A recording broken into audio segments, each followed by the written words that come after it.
नमस्कार, मैं हूं निरंजन कुमार। DWN न्यूज़ में आप सभी का स्वागत है। आज हम बात करेंगे हरियाणा विधानसभा चुनाव को लेकर के, क्योंकि आज से ठीक 2 दिन के बाद 5 अक्टूबर को हरियाणा की जनता वोट करेगी। अभी पूरे 1 महीने तक हरियाणा में तमाम राजनीतिक दलों ने जमकर रैलियां की, जनसभाएं की, डोर टू डोर कैंपेन करके जनता से मुलाकात की और तमाम तरह के लोक लुभावन वायदे जो है तमाम राजनीतिक दलों ने वहाँ की जनता से किया। लेकिन अब बारी हरियाणा की जनता की है। हरियाणा की जनता 5 अक्टूबर को अपना फैसला सुनाएगी। उसी दिन ये तय हो जाएगा कि किस पार्टी की सरकार जो है वो हरियाणा की सत्ता में आएगी।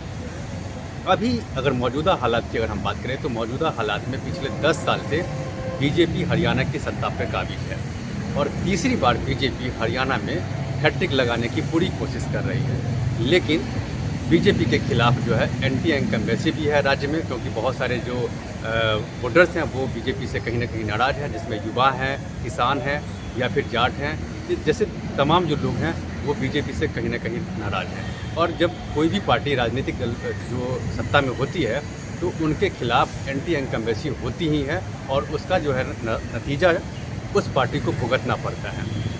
लेकिन इसके बावजूद बीजेपी तमाम लोक लुभावन वायदे की है जनता से और उन्होंने ये भी बताया कि पिछले 10 साल में बीजेपी जो है वो क्या क्या डेवलपमेंट के काम किए हैं। लेकिन इस सब के बावजूद वहाँ की जनता इस बार क्या बीजेपी को वोट करेगी या नहीं, वो सबसे अहम बात है, क्योंकि बीजेपी से किसान नाराज़ हैं। किसान ने लगातार साल भर तक बीजेपी दिल्ली के बॉर्डर पर उसने अपना प्रदर्शन किया था। इसके साथ साथ अगर हम युवाओं की बात करें तो युवा भी नाराज़ हैं। युवाओं ने अग्निवीर योजना को लेकर के हरियाणा के युवा जो हैं उनमें नाराज़गी साफ साफ देखने को मिली है, क्योंकि उनका ये कहना था कि जो भाई हरियाणा से ही ज़्यादा युवा जो हैं वो सेना में भर्ती के लिए जाते हैं और उनके लिए अग्निवीर योजना लाई गई है, जो बिल्कुल भी सही नहीं है।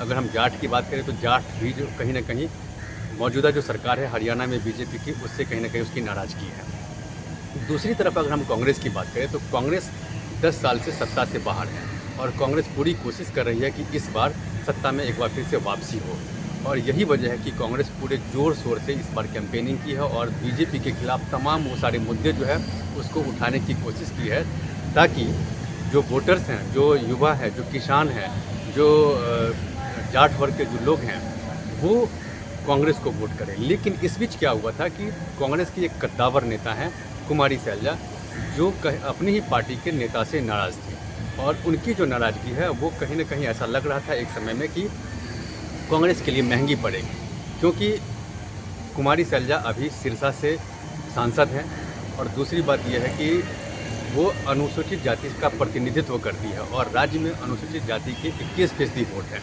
तो कांग्रेस को भी कहीं ना कहीं लगा कि अगर कुमारी सैलजा चुनाव के समय में नाराज़ होती है तो इसका असर वोटर्स पर भी जाएगा।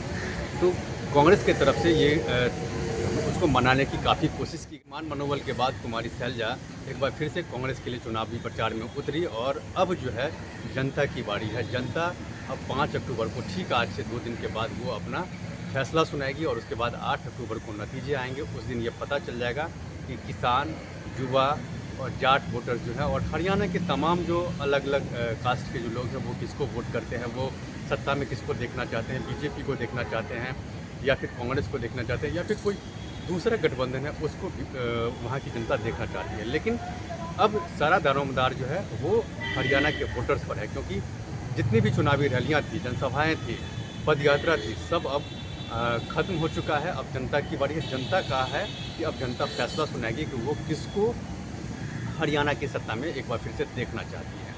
तो क्या कुछ होगा इस पर मेरी नज़र बनी हुई है। आप मेरे साथ बने रहें और अब तक अगर आपने मेरे इस यूट्यूब मंच को सब्सक्राइब नहीं किया है तो प्लीज़ सबसे पहले आप मेरे इस यूट्यूब मंच को सब्सक्राइब कीजिए, लाइक शेयर और कमेंट ज़रूर कीजिए। इसमें एक कमेंट बॉक्स है जहां जाकर के आप इस मुद्दे से रिलेटेड अपने सवाल कर सकते हैं, जिसका जवाब मैं आपको दूंगा। तब तक के लिए धन्यवाद।